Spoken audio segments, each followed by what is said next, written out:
is all about making America great again. My name is Elbert Guillory, and I'm the senator for the 24th District right here in beautiful Louisiana.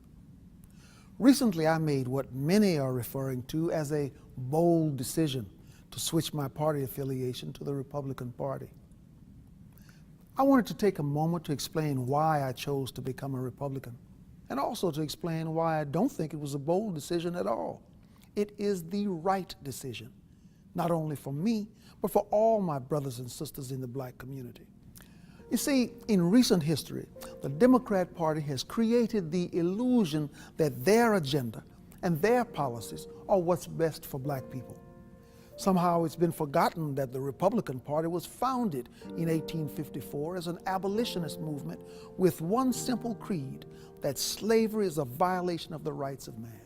Frederick Douglass called Republicans the party of freedom and progress, and the first Republican president was Abraham Lincoln, the author of the Emancipation Proclamation.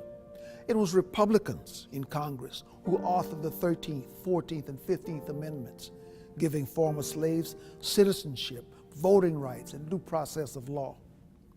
The Democrats, on the other hand, were the party of Jim Crow. It was Democrats who defended the rights of slave owners. It was the Republican President Dwight Eisenhower who championed the Civil Rights Act of 1957. But it was the Democrats in the Senate who filibustered the bill. You see, at the heart of liberalism is the idea that only a great and powerful big government can be the benefactor of social justice for all Americans. But the left is only concerned with one thing: control. And they disguise this control as charity. Programs such as welfare, food stamps, these programs aren't designed to lift black Americans out of poverty.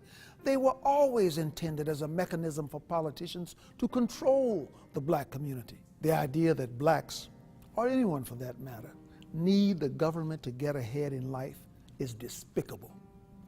And even more important, this idea is a failure. Our communities are just as poor as they have always been. Our schools continue to fail children. Our prisons are filled with young black men who should be at home, being fathers. Our self-initiative and our self-reliance have been sacrificed in exchange for allegiance to our overseers, who control us by making us dependent on them.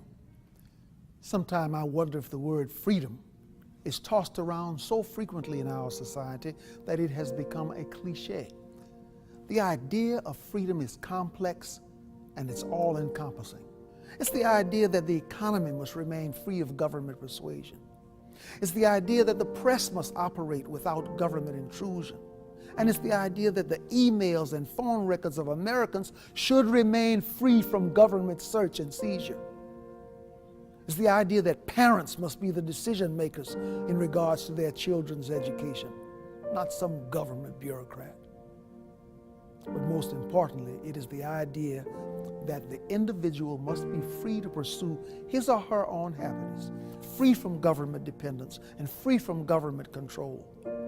Because to be truly free is to be reliant on no one other than the author of our destiny. These are the ideas at the core of the Republican Party, and it is why I am a Republican. So my brothers and sisters of the American community, please join with me today in abandoning the government plantation and the party of disappointment, so that we may all echo the words of one Republican leader who famously said, "Free at last, free at last.